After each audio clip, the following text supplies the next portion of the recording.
35. Klub malam milik Reno adalah tempat bagi Jovan melarikan diri dari perasaan kalut, marah, kesal, dan kecewa atas apa yang dialaminya.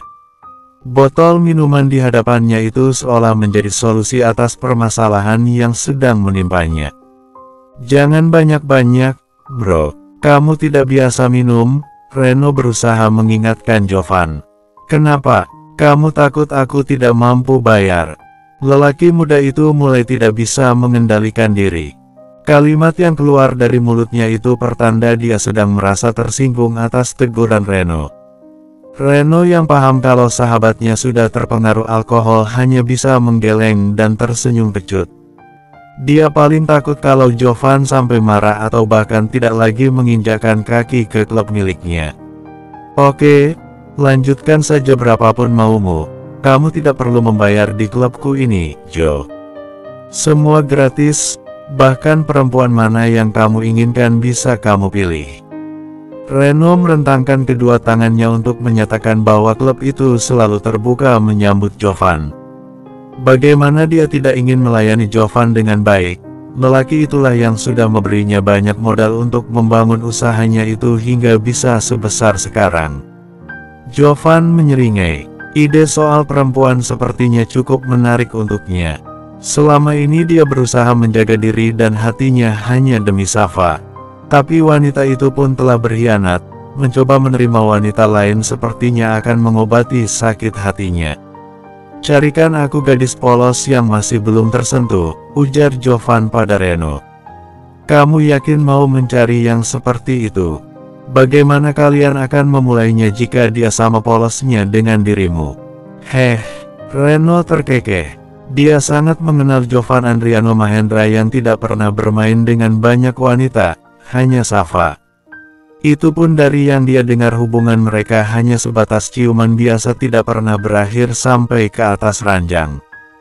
Jovan tertawa terbahak-bahak, seolah perkataan Reno adalah suatu hal yang sangat lucu di telinganya. "Aku ini lelaki, bro. Kalau wanita saja bisa berubah beringas dan agresif jika bertemu dengan yang pas dengan seleranya, kenapa tidak denganku? Carikan seperti yang aku sebutkan tadi," ujar Jovan sambil menuang minuman ke dalam gelas dan menenggaknya sampai habis. Getir di lidahnya lebih getir lagi dalam hati, ketika kalimat itu sangat sesuai jika ia tujukan untuk Safa. Gadisnya itu bisa melakukan hal yang sangat jauh dengan lelaki lain, mengapa tidak dengan dirinya? Jovan merebahkan kepala yang semakin terasa berat itu ke atas meja bar. Sekeliling ruangan terasa berputar-putar dan para manusia itu seolah sedang melawan gravitasi bumi. Berdiri dengan kaki terbalik, Jovan terkikik geli karena semua tampak lucu di matanya. Tidak lama, ia melihat seorang gadis berambut sepinggang tampak berdiri miring di hadapannya.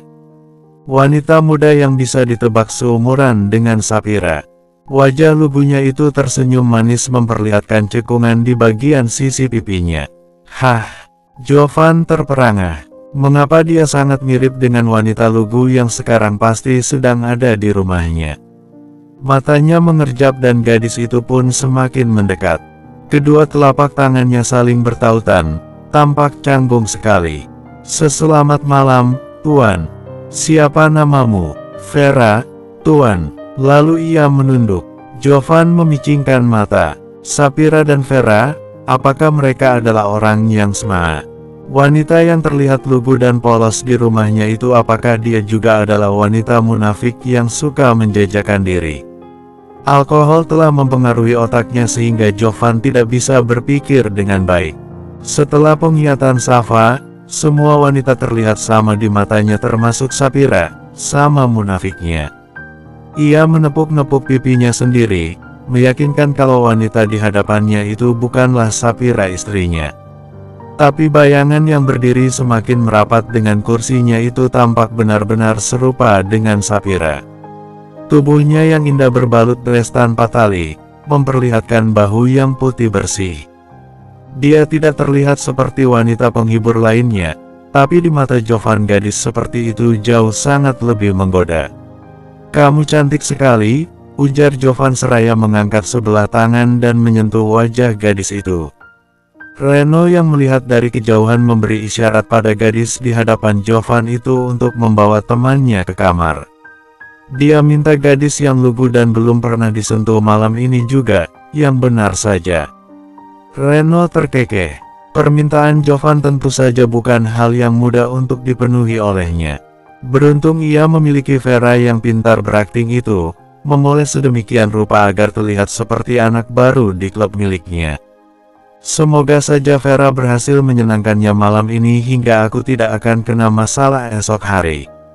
Dengan setengah memapah, Vera membawa pemuda tampan yang semakin terlihat menawan dengan jarak begitu dekat itu, menuju kamar yang sudah Reno siapkan. Ini adalah untuk pertama kali Jovan meminta pelayanan khusus pada Reno. Ia harus melayaninya dengan baik sampai lelaki itu ketagihan dan kembali menggelontorkan pundi-pundi uangnya. "Kamu mau apa?" Jovan berusaha menepis tangan Vera yang hendak melepas kancing kemejanya. "Itu tuan, saya." Jovan memindai wajah di hadapannya. Dia tampak sangat cantik alami tanpa polesan make up yang mencolok. Mengingatkannya pada Sapira istrinya yang sekarang pasti sedang menunggu di rumah. Wajah lugunya itu selalu menggoda Jovan untuk menyentuhnya, namun selama ini ia selalu berusaha menahan diri agar tidak mengkhianati Safa. Tapi sekarang, Jovan tidak ingin lagi menahan dirinya, ia akan melakukan apapun yang bisa dia lakukan. Tangan gadis dalam genggamannya itu telah berpindah ke depan hidungnya. Perlahan endusannya semakin naik dari jemari menuju lengan dan terus semakin ke atas. Gadis di depannya itu mulai merasa dirinya terangsang hingga menimbulkan erangan kecil di mulutnya. Jovan berpindah menatap wajah Vera. Gadis itu menggigit kecil bibir bawahnya karena merasa kalau lelaki itu tengah memperhatikan dirinya.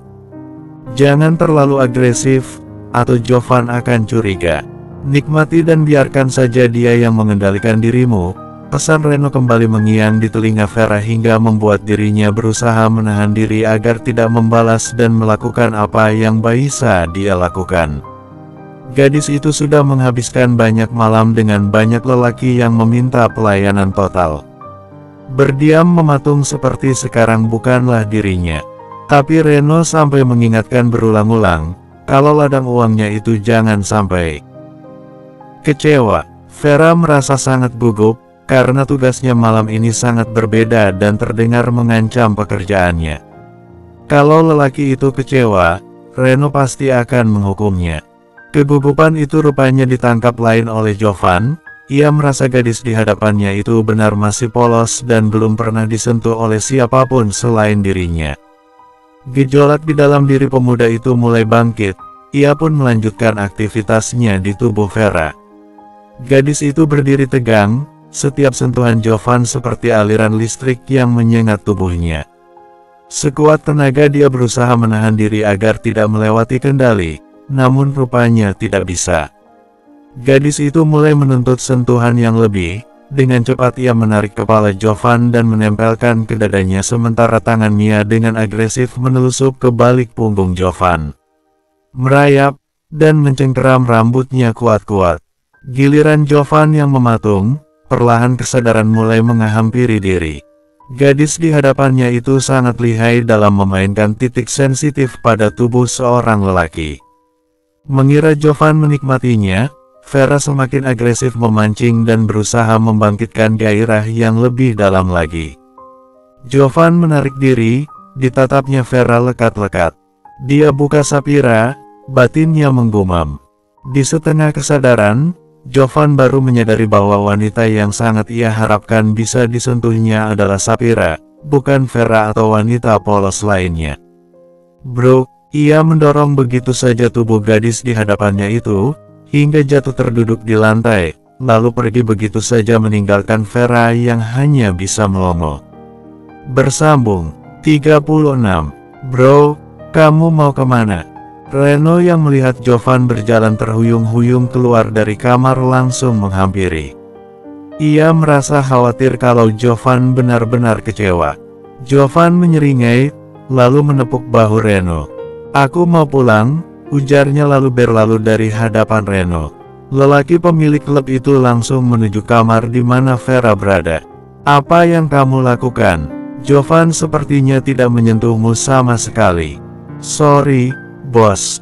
Siapa yang bisa menahan diri dari pesona Tuan Jovan? Vera menunduk dalam. Ya sudah, ganti pakaianmu dan bersiap layani yang lain.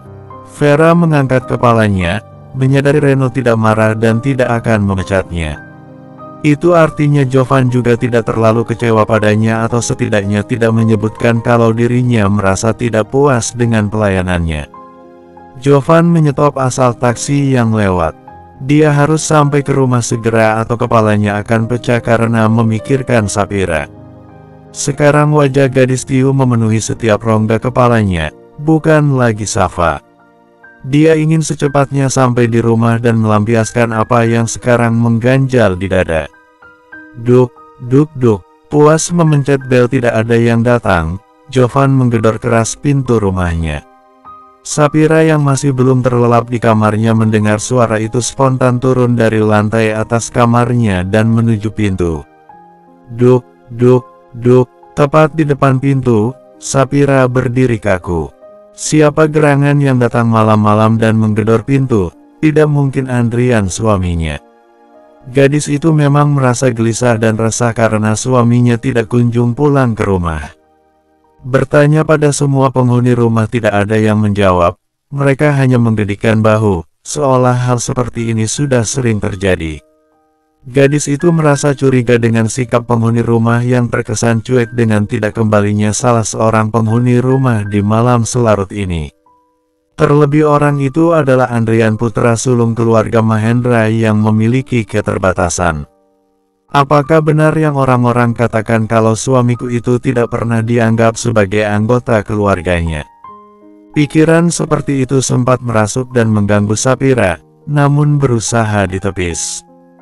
Barangkali suaminya itu sedang berada di salah satu rumah saudara, sehingga mereka tidak perlu cemas.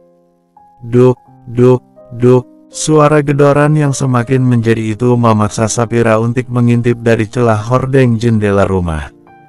Gadis itu terkejut saat menadapati seorang pemuda yang asing di matanya, berwajah tampan dan berperawakan sama besarnya dengan Andrian suaminya. Dia, apakah dia yang bernama Jovan?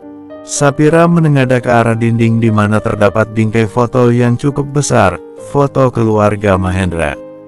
Dan sosok di depan pintu itu memang persis seperti salah seorang di dalam foto tersebut. Dengan gerakan cepat, Sapira memutar kunci dan membuka daun pintu lebar-lebar memberi jalan bagi Jovan untuk masuk.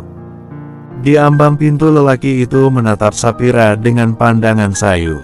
Gadis di hadapannya mengenakan gamis polos yang lebar lengkap dengan hijabnya. Harusnya itu tidak membuat dirinya tergoda.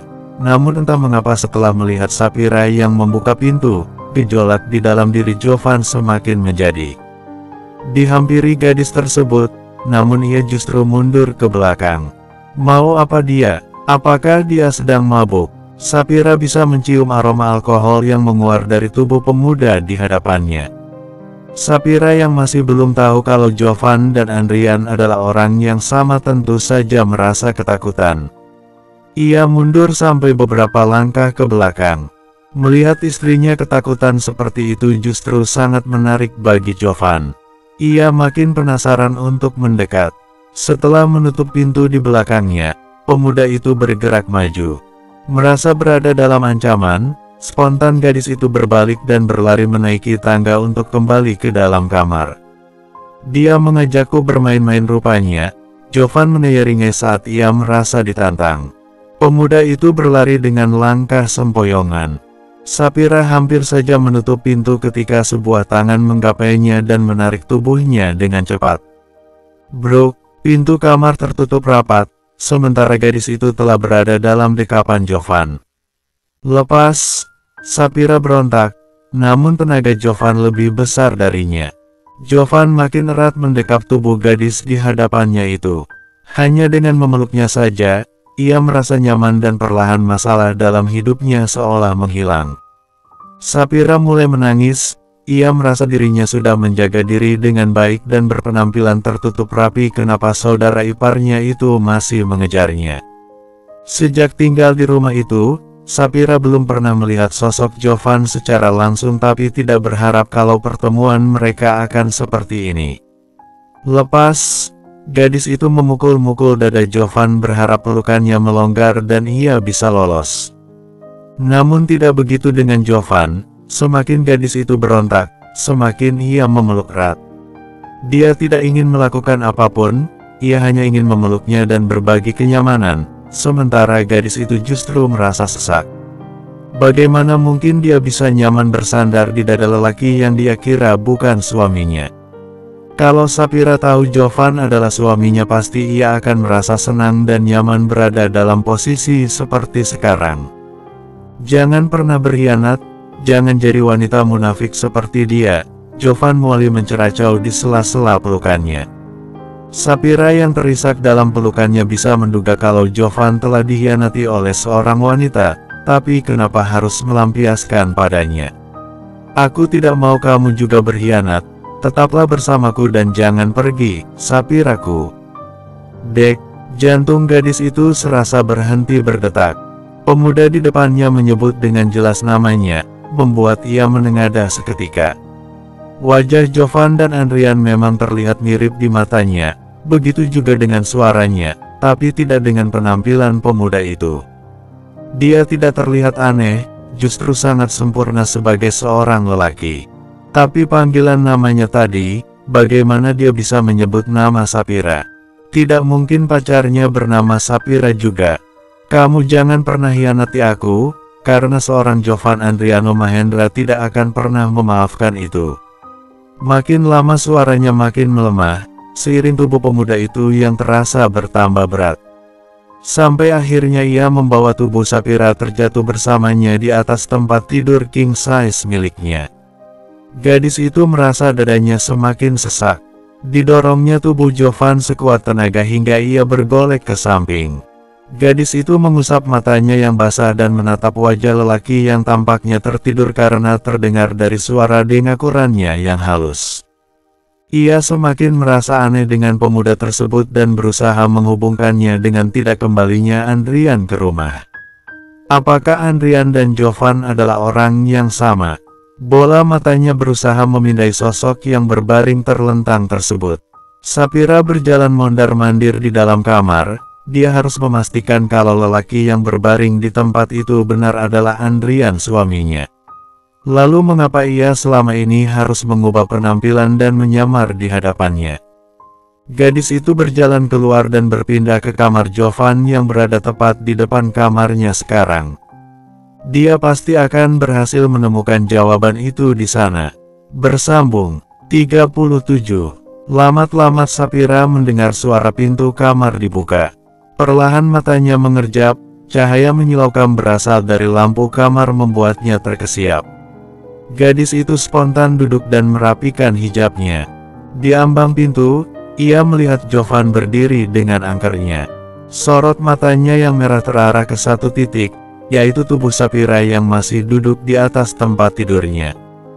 Gadis itu meneguk ludah. Setelah peristiwa dihimpit oleh Jovan yang mabuk tadi malam, Sapira berpindah menuju kamar Jovan.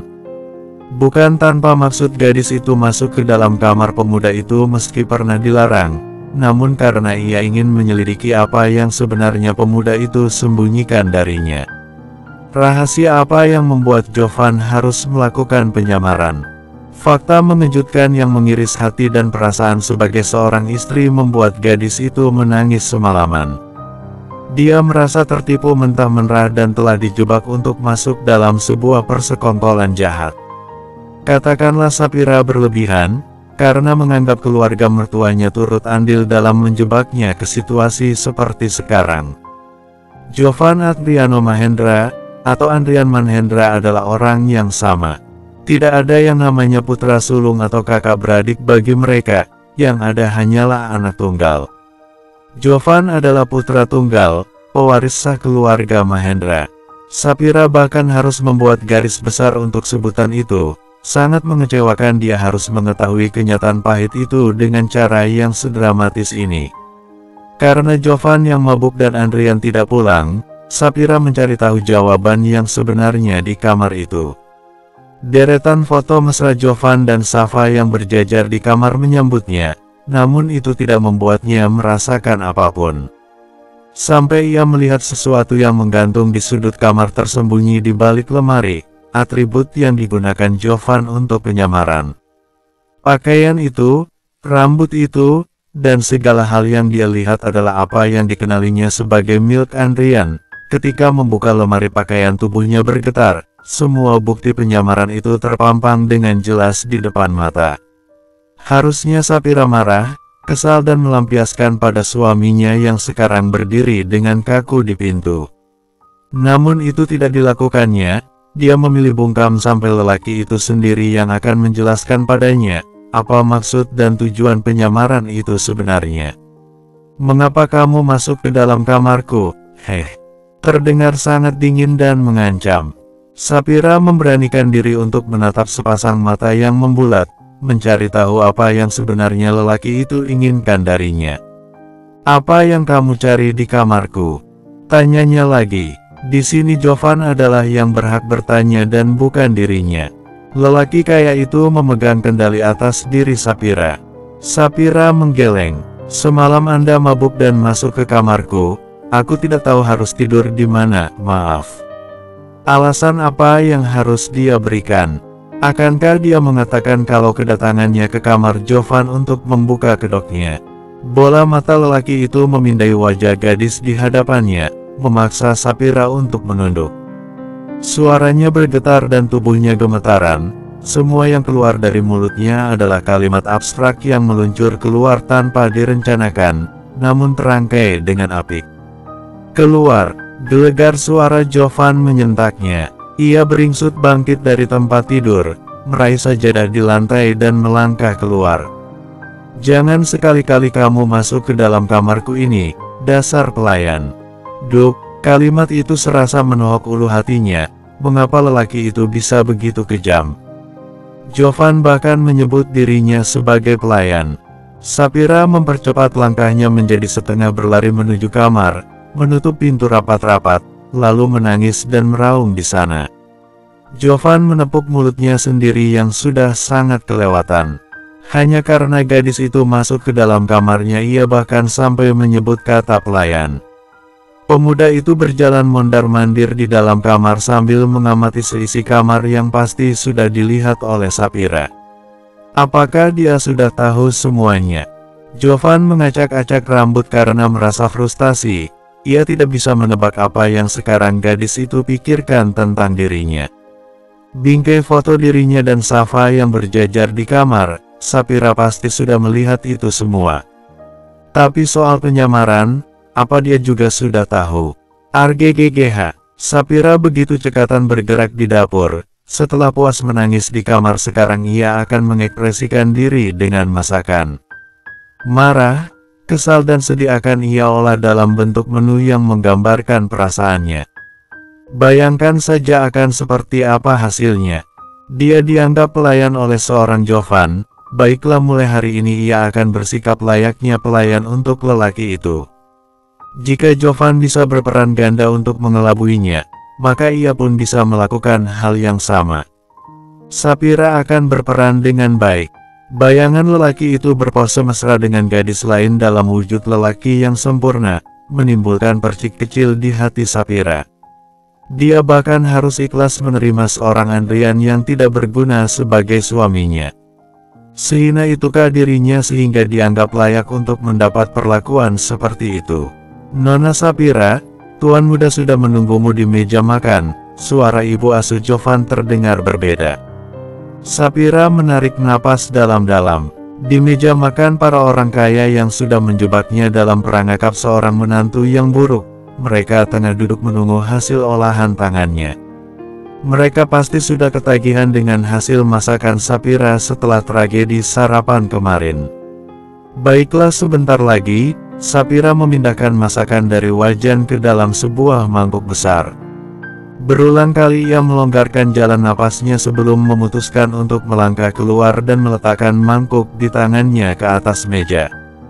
Duduk melingkari meja besar itu, Oma, Mama, Papa dan Jovan yang menegakkan kepala dengan angkuh. Sapira bisa melihat masakan lain di sana yang sudah lebih dulu disiapkan oleh Big Tini, namun rupanya tetap masakannya yang dinanti. Aroma masakanmu menggelitik perutku, gumam Jovan tanpa sadar. Kedua matanya bahkan sampai terpejam saat membaui aroma sedap yang menguar lewat asap yang masih mengebul. Sandra mendeci, jika bukan karena suaminya yang memaksa, dia sudah tidak mau duduk satu meja dengan menantu barunya itu. "Di mana suamiku?" tanya Sapira dengan kerenyitan di dahi. Kepalanya berputar mencari keberadaan seseorang. Jovan meneguk ludah, kepalanya berpaling ke arah ibu asuh, menyirat tanya apakah Sapira benar belum tahu tentang dirinya. Awalnya ia pikir gadis itu sudah mengetahui semuanya dan dia pun sudah bersiap untuk bersikap layaknya orang yang tidak bersalah dengan segudang alasan. Oma menegakkan tubuh dan menatap Jovan, begitu juga dengan Mahendra dan Sandra, semua mata itu menatap Jovan dan menekannya. "Ibu, bukankah tadi Anda mengatakan kalau suamiku sudah menunggu di meja makan?" "Di mana dia?" tanya Sapira dengan nada lembut pada wanita yang berdiri di belakang Jovan. Wajah Jovan dan ibu asuhnya itu berubah tegang. Keduanya saling pandang. "Maaf, Nona, yang saya maksud adalah Tuan Muda Jovan." Wanita itu menunduk. "Lalu di mana suamiku, Mas Andrian?" Helaan nafas berat terdengar jelas. Semua menyesalkan pertanyaan yang harus muncul di saat perut mereka masih keroncongan sepagi ini. Di saat perut belum terisi, otak pun sulit untuk berpikir. "Dia belum pulang," Jovan menjawab cepat. Dia ingin segera menyantap sarapannya lalu buru-buru pergi ke kantor. "Oh," terdengar lirih sekali. Raut wajah Sapira dibuat sedih. Jika semua orang bisa berakting sempurna dengan menutupi identitas asli Jovan di hadapannya, maka ia pun akan melakukan hal yang sama. Bersambung 38. Jovan berjalan mondar-mandir di dalam ruangannya. Baru satu langkah menghirup napas lega dan hendak melangkah keluar, dia sudah berlari lagi masuk ke dalam kamar mandi. "Astaga, apa yang salah dengan perutku ini?" Keluar dengan terengah karena lelah bolak-balik, juga energi yang mulai terkuras habis. Sungguh ampuh masakan Sapira pagi ini, nikmatnya dari tenggorokan hingga ke perut sampai terkecer-kecer. Jovan geleng-geleng kepala, sensasi nikmat yang dia rasakan saat suapan pertama membuatnya lupa diri hingga menghabiskan satu mangkuk penuh gulai asam pedas kepala ikan. Pedasnya benar-benar terasa sampai ke tulang. Sebenarnya Sapira tidak berniat untuk memasak pagi ini karena terlalu kecewa dan sakit hati setelah merasa dibohongi oleh suami dan keluarga mertuanya. Namun, merasa tanggung jawab sebagai istri harus tetap dilaksanakan dan emosi di hati harus tersalurkan dengan benar. Maka jadilah masakan yang pedasnya menggigit dengan sensasi asam dan pedas, yang menimbulkan rasa getir di lidah karena terlalu pedas. Tidak ada unsur kesengajaan jika pada akhirnya Jovan harus sakit perut dan bolak-balik ke toilet gara-gara ulahnya. Ia hanya melampiaskan apa yang dia rasakan dalam bentuk olahan masakan. Siapa mengira kalau Jovan tetap ketagihan bahkan melahapnya sampai habis tak bersisa. "Kamu kenapa, Jo?" Heru yang memeriksa keberadaan Jovan karena diutus oleh Mahendra melihat wajah pemuda itu pucat pasi. "Lelah aku. Meeting hari ini aku nggak bisa ikut, perutku melilit." "Kamu sakit perut?" Jovan mengangguk cepat. "Kamu salah makan ya?" Jovan berpikir sejenak, ia langsung teringat dengan masakan Sapira yang pedasnya melangit. "Iya, aku rasa Sapira terlalu banyak memasukkan cabai rawit ke dalam masakannya." Jovan mengeluh sambil memegangi perut. "Baiklah, nanti biar aku yang akan gantikan kamu." Untuk sesaat Jovan merasa lega, karena masalah yang berurusan dengan pekerjaan bisa teratasi dengan bantuan Heru sahabatnya. Pikirannya kembali pada Sapira yang semalam tertidur di kamarnya. Apa yang sudah terjadi sampai gadis itu harus pindah tidur ke kamarnya, Jovan sendiri sudah lupa. Pengaruh alkohol yang kuat membuatnya tidak bisa mengingat apapun selain terbangun di kamar Sapira dalam penampilan seorang Jovan. Sapira mengusap matanya yang basah. Gadis itu merasa perjalanan hidupnya terlalu pahit. Dia yang berusaha mengabdi dengan sepenuh hati sebagai seorang istri untuk suami dengan keterbatasan seperti Andrian. Gadis itu hanya berusaha menjalani takdir yang sudah digariskan untuknya, namun apa yang ia dapatkan? Gadis itu merasa bodoh, karena sandiwara yang diperankan oleh keluarga Mahendra begitu sempurna. Sapira tidak tahu apakah keputusannya untuk masuk ke dalam sandiwara tersebut sesuai dengan perannya adalah benar atau tidak. Meminta berpisah karena merasa ditipu juga bukan pilihan yang tepat. Sapira tidak bisa menyakiti hati emak terlalu jauh. Wanita yang sudah melahirkannya itu sudah kehilangan Veronica, karena kakak sulungnya itu memilih jalan yang salah dengan lari bersama pacarnya. Kalau Sapira mengikuti kemarahannya dan pulang ke rumah emak, wanita itu pasti akan bertambah sedih. Putri bungsunya menjadi janda hanya seminggu setelah pernikahannya. Berita yang buruk sekali. Sapira, maukah menemani Oma keluar? Gadis itu menoleh dan mendapati wanita tua itu telah berdiri di belakangnya. Kemana Oma? Ke suatu tempat, hanya sebentar saja. Sapira menengadah menatap sosok yang sangat dihormati dalam keluarga Mahendra itu. Setiap kalimat yang keluar dari mulutnya adalah keputusan yang tidak bisa ditawar. Timbul pertanyaan di dalam hati Sapira, apakah sandiwara penyamaran Jovan juga diketahui olehnya? Apa kamu tidak mau? Saya mau Oma. Sapira berdiri, sekalipun ia merasa kecewa, tapi dia tidak akan menunjukkan perasaannya pada wanita tua itu. Dia akan bersikap sesuai yang seharusnya. Keburukan mereka tidak akan menghentikan kebaikan dalam diri Sapira yang sudah tertanam sejak ia masih kecil. Mereka pergi ke panti asuhan dan panti jompo untuk memberikan bantuan berupa sembako dan beberapa jumlah uang. Sapira melihat bagaimana Oma berinteraksi dengan orang-orang itu dan membaca ekspresinya. Tidak terlihat jika Oma adalah orang jahat seperti yang ada dalam pikirannya. Namun dalam pernikahan dadakan Sapira, wanita itu turut hadir menyaksikan. Ia masuk dan terlibat dalam sandiwara penyamaran Jovan secara langsung. Sapira, tolong ambilkan itu. Oma membuyarkan lamunannya dan memaksa gadis itu untuk mengambilkan apa yang nenek itu minta. Kebaikan Oma kepada orang panti tidak terkesan dibuat-buat. Beliau sangat antusias dan binar di wajahnya menunjukkan kebahagiaan karena bisa berbagi dengan sesama. Sapira menggusap wajahnya, dia sudah tidak bisa membedakan mana yang sandiwara dan mana yang bukan. Karena pernikahan yang terjadi antara dia dan Jovan dalam penyamaran telah membuat gadis itu terus berpikir negatif. Ia merasa itu tidak baik bagi jiwanya yang selama ini terbalut kebaikan. Oma, bolehkan aku minta izin sebentar? Mau kemana? Aku mau pulang ke rumah.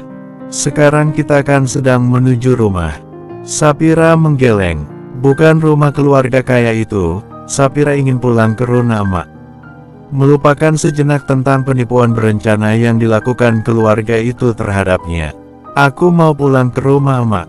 Lirih terdengar suaranya. Oma menatap wajah Sapira. Ia melihat ada mendung yang bergelayut di wajah cantik cucu menantunya tersebut. Ia berpikir, barangkali Sapira merindukan wanita yang sudah melahirkannya, yang selama ini selalu bersamanya. Pergilah, kamu pasti sudah sangat merindukan ibumu, ucap Oma dengan tersenyum. Sapira turun dari mobil dan berjalan menuju rumah yang selama ini ia tempati bersama Mak. Rumah sederhana yang memberi kenyamanan dan banyak kebahagiaan. Tidak pernah ada kepura-puraan dalam keluarga Sapira. Selama ini semua tampil sesuai keadaannya, sampai Veronica berbuat ulah dan ia terperangkap dalam kebahagiaan yang semu. Sapira, Oma berdiri dari bangku teras dan menyambut Sapira yang datang ke arahnya. Gadis itu menghambur memeluk wanita yang sangat dia kasihi. Beberapa saat kemudian gadis itu tercengang, tubuh Oma tampak pucat dan kurus. Suhu tubuhnya juga sedikit panas. Oma sakit? Tanyanya dengan ekspresi terkejut. Oma tersenyum, lalu berkata, hanya sedikit demam. Sapira merasa bersalah, Sejak menikah dan pindah ke rumah Jovan, tidak sekalipun ia bertanya bagaimana keadaan orang tuanya. "Maafkan Sapira, Mak. Maaf kenapa? Aku tidak bisa menjaga emak dengan baik." Sapira tampak menyesal dan sedih. "Kamu tidak salah, emak hanya sedikit kecapean." Sapira tahu, emak pasti banyak pikiran. Memikirkan Veronica yang tidak kunjung pulang, dan juga nasib dirinya yang menikahi suami tidak berguna. Jauh dari harapan emas selama ini yang menginginkan Sapira menikah dengan pemuda yang soleh dan bertanggung jawab. "Di mana suamimu? Kenapa kamu pulang sendiri dan berjalan kaki?" Emak melihat ke balik punggung Sapira. Gadis itu mendesah. Bagaimana dia harus memberitahu emak tentang kejadian yang menimpanya? Sapira tidak sampai hati untuk menambah beban pikiran wanita paruh baya itu. "Kalian sedang ada masalah," tebaknya. Dengan cepat Sapira memenggeleng, lalu tersenyum semanis mungkin. "Kami baik-baik saja, Mak." Bola mata emak bergerak memindai mata Sapira. "Emak tidak perlu khawatir, tadi aku baru saja menemani Oma pergi ke panti yang tidak jauh dari sini. Lalu aku teringat emak dan minta izin untuk mampir." Gadis itu menggenggam jemari emak untuk memberinya keyakinan kalau pernikahan Sapira baik-baik saja, walau kenyataannya tidak demikian. Ia sudah ditipu begitu juga dengan emak. Suami culun yang tidak berguna itu sebenarnya adalah pemuda yang tampan dan sangat sempurna. Namun apa yang dilakukannya terhadap Sapira, membuat gadis itu menilai kalau Jovan itu cacat perasaan. Bersambung 39. Kamu pantau terus pergerakan gadis itu, kemana saja perginya dan siapa yang sedang dekat dengannya. Jovan menunjuk gadis yang baru saja keluar dari rumahnya dan akan menaiki mobil untuk pergi ke suatu tempat. "Baik, Tuan. Anda akan segera mendapat kabar secepatnya." Lelaki yang mengenakan masker dan topi itu tampak sangat meyakinkan. "Ambil ini. Sisanya akan kamu dapatkan setelah pekerjaanmu selesai." Jovan meletakkan segepok uang ke dalam genggamannya, lalu berlalu pergi begitu saja dari tempat itu. Ia bahkan sampai meminjam uang pada Reno demi bisa membayar mata-mata yang diutus untuk mencari tahu tentang Safa dan kekasih gelapnya. Setelah semua kartu dan uangnya disita oleh Mahendra, Jovan terpaksa mencari pinjaman pada teman-temannya. Setelah ini ia harus bekerja keras untuk bisa kembali mendapatkan kepercayaan Papa agar bisa mendapatkan kembali semua hak miliknya. Safa sudah berhasil mengacaukan Jovan baik hatinya, pikiran dan bahkan keuangannya. Jika terbukti gadis itu bermain serong, Jovan tidak akan pernah memaafkan dia. Jovan kembali ke kantornya dan fokus pada pekerjaan. Sebenarnya tadi ia meminta izin keluar pada Mahendra untuk sekedar membeli obat sakit perut. Namun kesempatannya berada di luar dimanfaatkan olehnya untuk menemui orang bayaran agar memata-matai Safa. Dia tidak ingin berlama-lama untuk tahu kebenaran mengenai kekasihnya. Sebelum berita mengenai gadis itu jelas, dia bahkan tidak bisa tenang. "Bagaimana dengan perutmu, apakah sudah sembuh?" Mahendra yang melihat kemunculan Jovan di ruang meeting langsung bertanya. Jika dilihat dari cara berjalan Jovan yang tegap dan wajahnya yang sudah berbinar, tampaknya sudah tidak ada masalah. "Sudah sembuh kok, Pak." "Syukurlah, berarti kita bisa segera memulai meeting hari ini." Jovan yang memang sangat lihai dalam mengolah kata dalam mempresentasikan proposalnya dengan sangat mudah memikat hati klien, sehingga tertarik untuk menandatangani surat kerjasama. Mahendra sangat puas melihat hasil kerja Jovan. Tidak percuma ia menguliakannya sampai ke luar negeri, putranya itu memang bisa diandalkan. "Terima kasih untuk kerja keras hari ini," ujar Mahendra sambil menepuk pundak Jovan dengan bangga. Senyum terbit di wajah pemuda tampan itu. Dengan tidak sabar ia langsung bertanya, "Bagaimana dengan kartu milik Jovan kemarin, Pak? Bisakah saya memintanya kembali sekarang?" Mahendra menyipitkan kedua mata, lalu tersenyum miring. "Sayang sekali, klien kita barusan belum ada apa-apanya dibandingkan Mer Smith. Kalau kamu sangat menginginkan fasilitasmu itu bisa cepat kembali, berjuanglah lebih keras lagi. Lalu lelaki itu pergi begitu saja meninggalkan Jovan yang hanya bisa mengerang frustasi. Ah, Papa, kenapa kejam sekali? Kedua tangannya menopang kepala yang terasa berat karena perasaan kecewa dan memikirkan keuangannya yang sekarat. Heru yang melihat penderitaan sahabatnya itu hanya bisa mengusap punggung Jovan seolah ingin menyalurkan kekuatan, padahal di dalam hatinya ia tertawa. Jovan keluar dari ruangan kantornya ketika hari sudah hampir malam, banyak pekerjaan yang diurus sehingga membuatnya lupa waktu. Langsung pulang, Tuan. Jovan tidak merasa memesan taksi karena ia sudah tidak memegang uang sepeser pun lagi. Tapi mobil yang terparkir di halaman kantor itu sudah pasti menjemput dirinya. Sudah tidak ada siapapun di gedung perusahaan yang belum pulang, kecuali dirinya. Tuan Mahendra bilang saya harus mengantar Tuan Muda Jovan untuk pulang ke rumah. Jovan menghela napas panjang. Karena berhasil menangani satu orang klien, papanya mulai mengembalikan haknya berupa supir antar jemput. Setelah kemarin ia harus mencari tumpangan sendiri untuk pulang. Mari, Tuan. Lelaki bertubuh cungkring itu membukakan pintu bagi Jovan. Tubuh tingginya sedikit menunduk untuk masuk ke dalam mobil. Setidaknya malam ini dia tidak harus kelabakan untuk pulang karena di jam seperti sekarang, Heru yang setia kawan bahkan sudah pulang ke rumah. Jovan menyandarkan tubuh di kursi belakang sambil memejamkan mata. Dia tidak sabar untuk sampai di rumah dan memarahi gadis itu yang sudah menyebabkan ia sakit perut karena masakannya tadi pagi. Awas kamu Sapira, aku pasti akan menghukummu. Mobil yang ditumpanginya itu akhirnya sampai di depan rumah Jovan. Dengan sudah tidak sabar, ia turun dan bergegas masuk ke dalam rumah. Kamu sudah pulang, Jo. Oma menyambutnya di depan pintu. Seperti dugaan Jovan, satu-satunya penghuni rumah yang khawatir dengan keadaannya kalau terlambat pulang ke rumah selain ibu, orang itu adalah Oma. Sandra bahkan mungkin tidak peduli dan tidak akan mencarinya, meski ia tidak pulang semalaman. Kamu belum makan malam kan? Ayo Oma temani. Perempuan tua yang sangat menyayangi Jovan itu mengiringi langkahnya menuju meja makan. Kepala Jovan melongok mencari keberadaan gadis itu. Dia biasanya akan sigap menyambut kepulangan suaminya dan menyiapkan makan untuknya.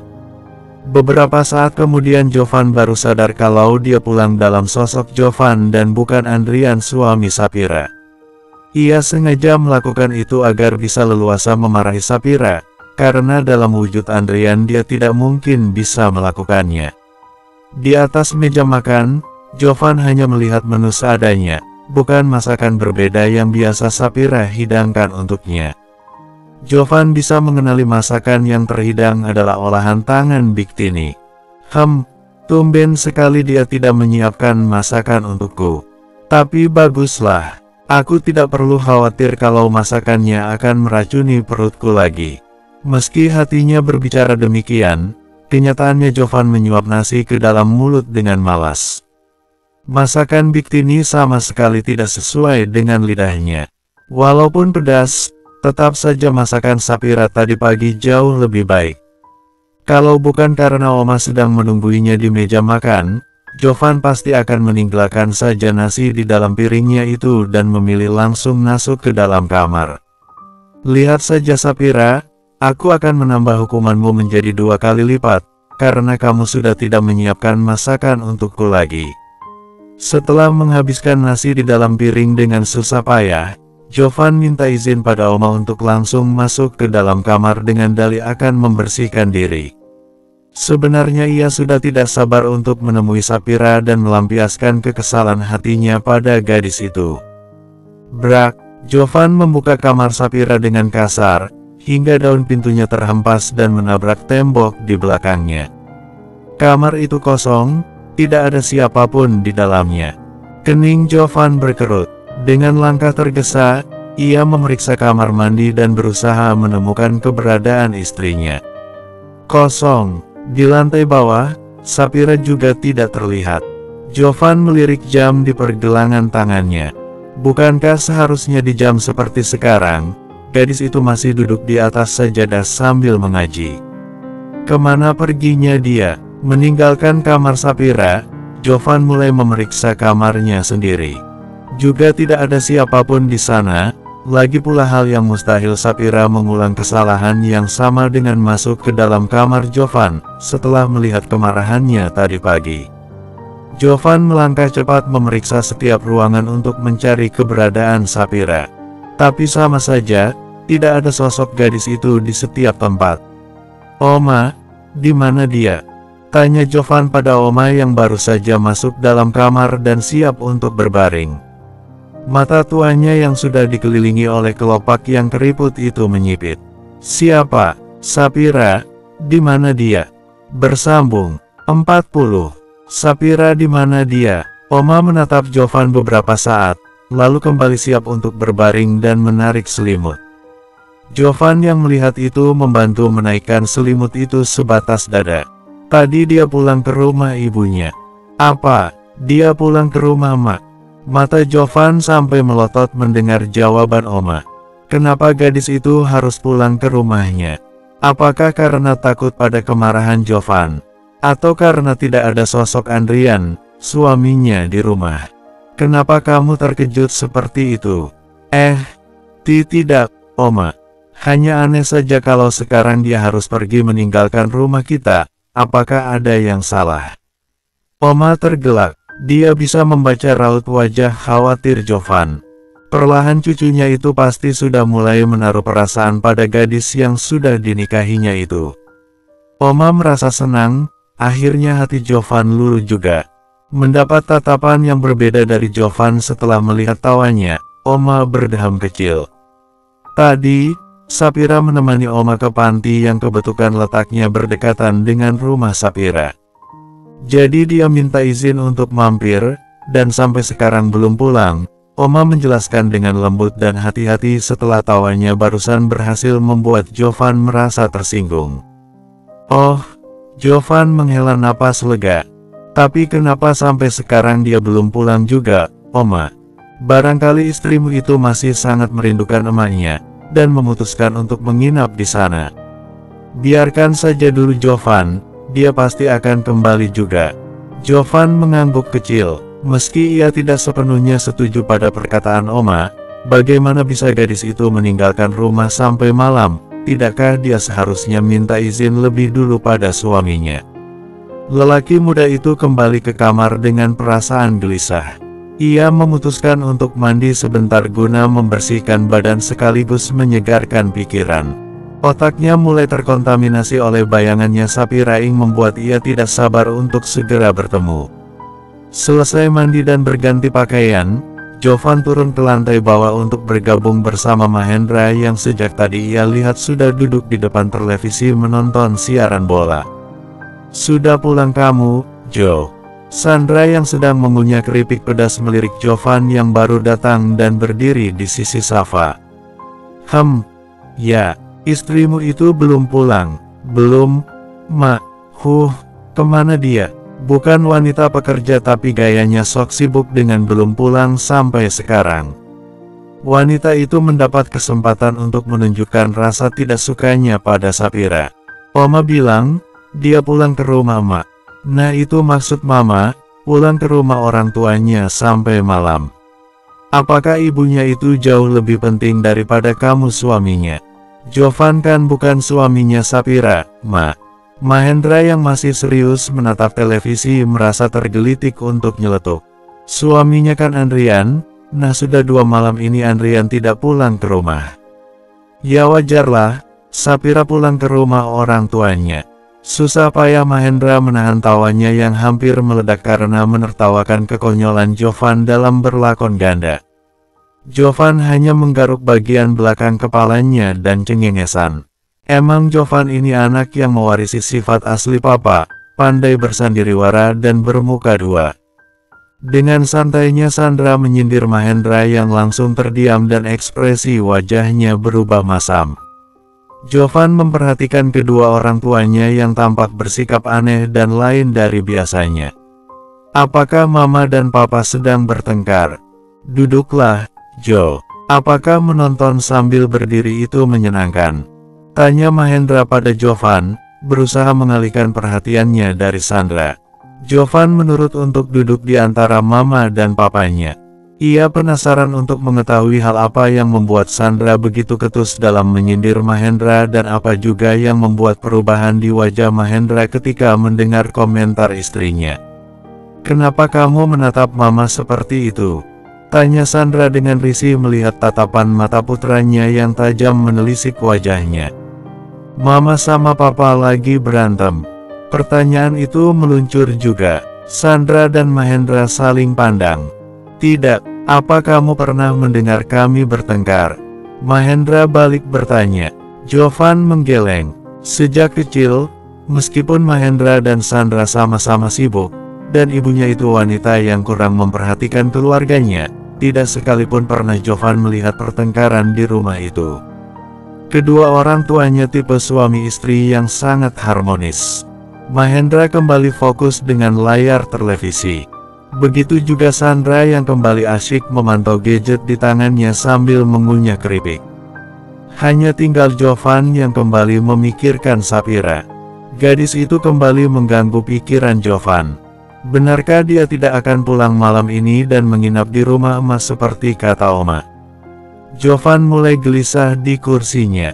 Apa seperti yang papa katakan barusan, kalau Sapira tidak merasa nyaman di rumah ini karena tidak ada sosok Andrian suaminya? Apakah Andrian adalah tipe suami yang dia sukai? Pikiran-pikiran yang mengganggunya itu seketika buyar ketika mendengar suara kendaraan berhenti di halaman dan tidak lama kemudian suara langkah mendekati ruang keluarga. "Assalamualaikum," suara sapaan yang khas itu mulai terdengar. "Waalaikumsalam," Mahendra yang menjawab sekalian menggamit lengan Jovan. Lelaki itu spontan menoleh dan mendapati sosok yang baru saja mengganggu pikirannya itu tengah berdiri dengan penampilan seperti biasanya. Dia keluar rumah dengan wujud seperti itu. Memang tidak pantas menjadi istri seorang Jovan. Lelaki yang pantas mendampinginya itu memang si curut Andrian, bisik hati Jovan yang melihat pakaian serba hitam dan longgar yang dikenakan Sapira. Sandra bahkan enggan dan terkesan tidak peduli pada kehadiran menantunya tersebut. Merasa diabaikan, Sapira langsung masuk ke dalam, berjalan menuju kamarnya. "Kenapa diam saja? Kejar dia!" Mahendra yang melihat itu berbisik di telinga Jovan. Seolah mendapat bisikan yang benar, Jovan melompat berdiri dari sofa dan bergegas melangkah ke arah tujuan yang sama dengan Sapira. Ia melihat gadis itu berjalan tergesa menaiki tangga dan menuju kamar. Srit, dengan cepat Jovan menyambar lengan gadis itu sebelum ia sempat menghilang di balik pintu kamar dan menguncinya dari dalam. Sapira menoleh dan terkesiap. "Dari mana kamu?" Sorot mata tajam mengintimidasi itu sama sekali tidak membuat Sapira menciut. Ia bahkan membalas tatapannya dengan lebih tajam lagi sampai-sampai Jovan merasa gadis di hadapannya itu sedang menghunus tajam senjata andalannya dan siap menusuk tepat ke jantung Jovan. "Apa urusan Anda menanyakan itu? Saya hanya seorang pelayan di rumah ini, jadi tolong lepas tangan Anda." Sapira menyentak kasar tangan Jovan dari lengannya. Jovan berjengit kaget mendapat perlakuan seperti itu dari seorang Sapira yang bersikap lemah lembut kepadanya selama ia menyamar sebagai Andrian. Hampir saja Jovan keceplosan dengan menyebut status dirinya sebagai suami. Sementara Sapira berharap pengakuan itu akan muncul dari lisan Jovan. Kamu sudah meracuni aku tadi pagi dengan masakanmu. Jadi aku ingin menghukummu." Dahi Sapira berkerut. "Racun? Aku tidak merasa menambahkan racun ke dalam masakanku meskipun sebenarnya aku ingin." "Maaf, sepertinya Anda masih sangat mabuk." Berani sekali dia mengatai aku mabuk di saat aku dalam kesadaran penuh seperti sekarang.